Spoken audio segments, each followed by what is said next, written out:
never last, but tough people do. I'm glad to see Rose Nasimiyu. There's a guy called Langat. He is saying, this show is fantastic. I can't stop shedding tears. It's amazing. This girl is moving everyone. And you did that 5 years ago, Rosie. You moved an entire nation. There's a policeman I always run into in traffic, a traffic cop. His name is Mutembe. He's just tweeted, he says, wow, Jeff. Be blessed, bro. Nasimiyu akushkuru pia akimshkuru Mungu. I'll translate that for you later, okay? No, it's okay, I understand. No, you don't. Okay, and then there's Okulo Jr. And you say, oh my goodness. All right, let's get this over with. He says, Rosie's accent is what Larry Madoa tries to copy every Friday on Trend. Hey Larry, my brother, man, I feel you, bro. I got you. It's not me, it's Okulo Jr. Oh God. But you know what, Larry? They love you, man. They love you. Phoebe Wekesa. Yes. And Rosie Nasimiyu. If we'll tell you a short, look at you look like sisters right now. You know that? You look like sisters. Do we? But Phoebe, it was a tough life, eh? It was. It was tough. It was. And it still is. It's not. I mean, it's not a bed roses. It's not a bed of roses again. Roses. You with the puns. Hello. With the puns. Pardon the pun. Go on. Yes. It wasn't easy at all. It was very, very tough. Did you think she was going to die? I didn't think she was going to die. I had this faith that she will sail through. I pray a lot, and I just wanted to believe that God will do his miracles. But when she was Phoebe, when she was going through the chemo locally, and she lost her hair, and she was down and out, did you think, my God, what's going on? What's going to happen? At that time, I was really petrified. I thought I'm going to lose her because I had never heard about children cancer a lot. And it happened to my daughter. I was so scared. I cried every day. I didn't know she well. And when you went to the UK, it wasn't easy. I mean, you were working some crazy jobs, some crazy hours in the winter, summer. You still had to take care of her and the other, munchkins over there. Yes. When we went to UK, it was hard. A strange country. I didn't have family. I didn't have friends. It was very tough. Is it still tough? Not now. Now it's a little bit better. But you would wake up in the morning, take them to school? Yeah, I wake up in the morning. I drop them to school. I was working until October because she was fainting a lot. And I couldn't keep my job. She was fainting a lot. So, and I have a little one who is 4. So it was a bit tough, but I was studying as well. Yeah. So I thought I'll do my studies until. When you faint, or you call it passing out, when you pass out, does it worry you that this thing could continue into your later teens, into later life? Yeah, because it was really affecting me because I couldn't go places with my friends as much because I could pass out at any moment, and I don't think 13-year-olds would really know what to do, when your friend is sprawled on the floor at the mall. So, it was really hard, and I couldn't remember. When I woke up, I couldn't remember what happened. I completely lost track of what happened. Do you know how long they last? No. Yeah, sometimes they lasted about 30 minutes. 30? Yes. Passed out? That is the most, yes, she did. She'll come through and faint again. So it was really tough for her. What does this woman mean to you? She means the world. She means the absolute world to me. I literally don't know what I would do without her. She is an absolute inspiration. She's such a strong woman, and I hope one day when I have kids I'll be just like her. Oh, he is so 14-year-old saying that. Do you have a boyfriend? No. No. Come on. No. Come on. No. Yes. No. Wow. Not yet, anyway. Wow. You're concentrating on school, aren't you? Yeah. And Mom, you're going to school now. I mean, you're working on your accounting. What is it? Yes, I'm doing accounting and finance at the University of Chester, and it's great. it's good. Yeah. Yes. And the other kids, I mean, how do you manage, Phoebe? Help me out. And we're going to meet your other kids right now. There's a 7-year-old, little Zach, Yeah. and there's 3-year-old Erin, and then 14-year-old here. Yes. How does one manage? I mean, how'd you do it? I don't know how I do it. Yeah, how do you do it, Mom? I just do it, you know. As a mom, you just do it. It just comes natural. And I don't have a family in UK. No, you don't have I don't have a family. You know, I don't have like family who can help me. Siblings or And yeah. it's crazy. So I just have to, you know, God gives me the strength. Yeah. He does. Absolutely, he does. What do you think of how this little princess has turned out? She's a star. She's my life. She's my friend. She's a very, very good, you know, good kid. Does it worry you that the cancer could come back, or are you confident this thing is gone? She's beaten it. It has never crossed my mind. I prayed hard. I prayed every night. I prayed to God that to heal my daughter. And I believed that God will heal her. Yeah. And I've never sat back and thought that cancer will come back. But sometimes I look at her and think, oh my goodness, she's okay. She doesn't have cancer anymore. Yeah, and what was that? I never worried. I absolutely. It's been 3 years. It's been 3 years. Yes. But she's had ups and downs. Yes. Yeah, she's been ill. Rosie, do you in worry? and out Do you of- worry anymore, or are you concentrating on school now? Do you worry at all? No, I do not worry about that anymore. I am so happy because I go to my checkups every 6 months, and my doctor, Dr. Hayden, absolutely amazing doctor. He is so inspirational, so passionate about his job, the way he talks to his patients, and the way he talks to me, and I just know that I'm okay and I'm in safe hands. Yeah, but at the same time, let's face it, Brian, just let's do a close-up of little Merrill again, and just show Team M2, because there's 2 M's here. There's Mikhail, who died 3 months ago from complicated cancer, and then there's Merrill, who's suffering from throat cancer right now in India, waiting a bone marrow transplant. And organizations like the Africa Cancer Foundation, and there's others like Tin Roof Foundation, Mabati, sort of, you know, Tin Roof. They're out there doing stuff. Huh? I mean, Yeah, it's more about, you know, recognizing these foundations, because they're out there to help so many kids. Yeah. They're out there to help so many children, and it's just, you know, they just try every single day, because the amount of people they get in, you know, asking for help, and it's a lot. And all we need, every day, at any given moment, you will have hundreds of people. And yet, we're talking before the break, and yet, when you're sitting in the UK and you're reading about Kenya, it's another demonstration here about ABC or IEBC, but you know, ABC. It's another thing. It's unnecessary madness going on out there. What do you think when you look at Kenya? I think it's just, you know, Kenya is such a great place, and it's such a great nation, and it's just, this is really petty, you know, what's been going on, and it's just, what Kenyans, when I needed your help, you know, you all rallied behind me and you helped me, and now to see you, you know, separated in feuds that could easily be fixed is really silly. And politicians, you should be working, Talk to them, they're listening. You should be working to, you know, build up this nation. You shouldn't be using the public, you know, to do your fights. You know, you should be working with the president to help this country and, you know, to build it up, because things like unemployment is really high. You know, inflation is 17%, which is not good, because before the EU referendum, in the UK, inflation was 0%, and we're on 17%. Unemployment is really, really high.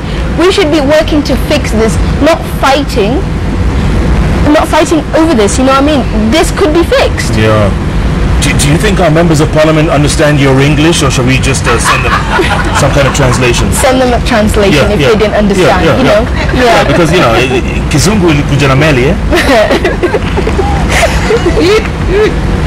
That's good. You're giving them advice, because it is true, and It's so unnecessary. We be redirecting our energies and resources to fighting TB, to fighting cancers, to fighting kids. Exactly. We were lucky to go to UK for Rose to get the treatment. There are kids out there. Every day they email Rose. They want Rose to say something. My heart goes out there for them. It's really tough. It's a tough journey. Parents, it's really tough out there. And a lot of kids have died along the way. I mean, little Mikhail here, and I'm sure there are other Mikhails out there. Do you remember that time when I went to Kenyatta to visit those kids? Yes.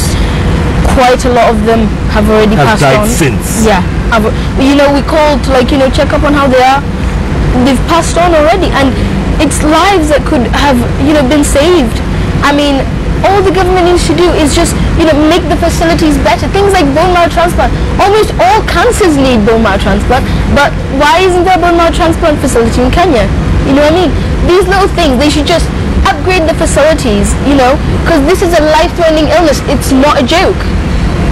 Many kids could be saved, and all we need is just money, to go out there and make sure every hospital is equipped with everything they need. Yeah. It's sad, isn't it? It is really sad. In the 21st century, these kids dying from all this. Sharing beds. Huh? Exactly. What advice would you give mothers who have kids who are suffering from a cancer of one sort or another? What would you tell them, Phoebe? Oh, I know it's tough. I wouldn't wish it to anyone out there. But just be strong. Don't sit back and pity yourselves. As Princess said some time back, when you are faced with a situation, don't sit back and say, why me? What next? And pray hard. Prayers, I think, it's true. Prayers, they got me where I am now. Absolutely. I prayed for God to give me the strength. Yeah. And I went out there. I knocked every door because I needed my daughter to have a life. I really did. Yeah. Do anything. Put your pride down. Go out there and just beg for your children. Do you remember a young lady by the name of Jambi Koikai? She interviewed you at KBC. Oh yeah, I remember. You remember? Yeah. I think it was one of the very first interviews. Yeah, I remember that. She introduced you to Kenya, basically. Yeah, I remember that. Yeah. Her grandmother died of cancer, I think, not too long ago. Yeah. Devastated her. And Jambi's got some kind of illness as well. But she says hello. She says, say hello to Rose and her mom. We were the first to interview on KBC. She was so young. Happy to see her cancer-free and all grown up. Yeah. Aww. That's really sad, I mean, I send my condolences out to her, and I hope she's doing well. Yeah. I mean, I understand how it's sad to lose a loved one to cancer. Absolutely. I lost my dad to cancer 3 years ago. 2 years. 2 years ago. Yeah. Your dad? Yeah, just after. Biological dad. Yes. My biological dad. Yes. And you were away. Yeah, this was just before I'd started, just after I'd started high school. And it was really hard, you know what I mean? And I just felt really bad because when they gave him his medicine, they realized it was just negligence, because they realized he could have been better, you know what I mean? He was too weak to have had that medicine, and they still gave it to him anyway. And, it was something that, exactly like I keep saying, lives that could be saved and deaths that could have been prevented, and it's just all we need is just hard work and unity. Yeah. Are you going to visit his grave? Yeah. Hopefully next week. Yeah. You're going to go up there? Next week, yes. You're going to go out west? Yeah. Of course. Yes. To Mundu land? Yeah. Okay. Mark Ule Carzola, that's his name. He says, seeing Rose Nasimiyu is great. After my small contribution of 100 bob via M-Pesa shows how little can make a difference. Aww. Thank you so much. I really just would like to thank the Kenyans, because you're the one who made me like this.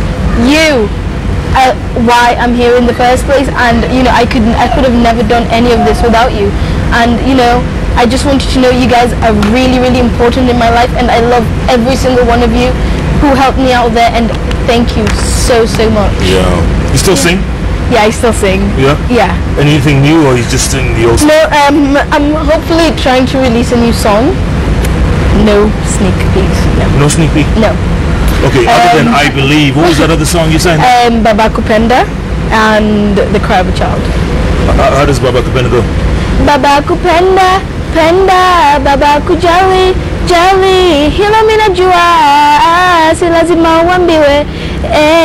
Baba Kupenda, Penda, Baba Kujali, Jali, hilo mina jua, si lazima uambiwe. Sounds like Anodiero singing that song, right? Doesn't it? But, sounds good anyway. Where'd you get the confidence from? Mom, everything. You're so confident. So. You feel nothing. You fear nothing.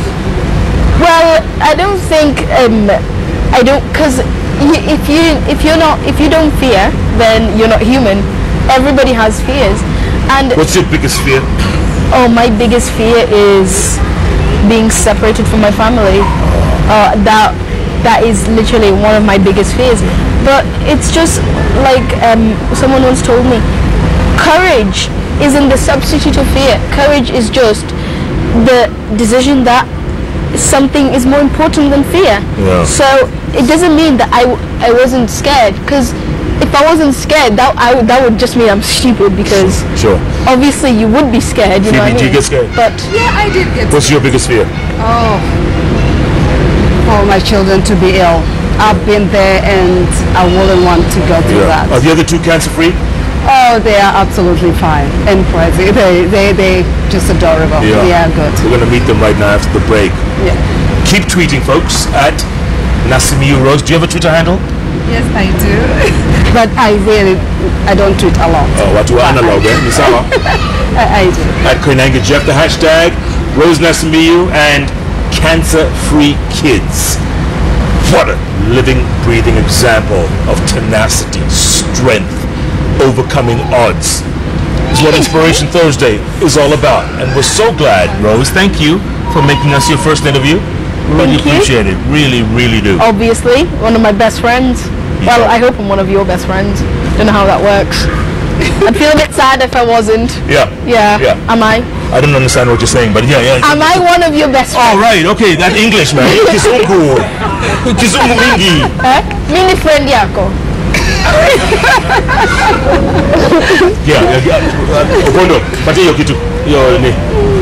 Just to show you how much of a friend, I'm going to give you a copy of my book. Yes, sir. I wrote a book and I want you to read it. You can read, yeah?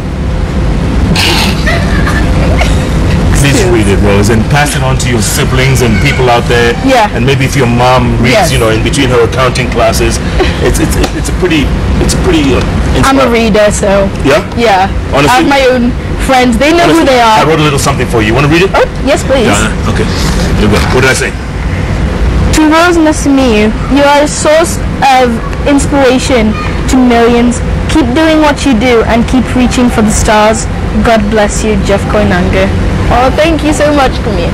Oh, thank you so much. What a beauty. Let me just throw, Dorothy's watching. I'm just like,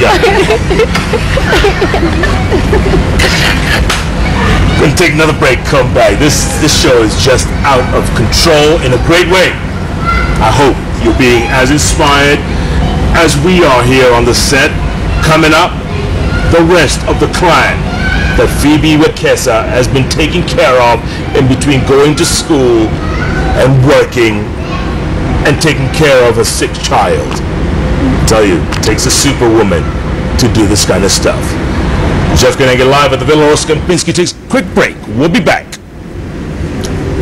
in a moment.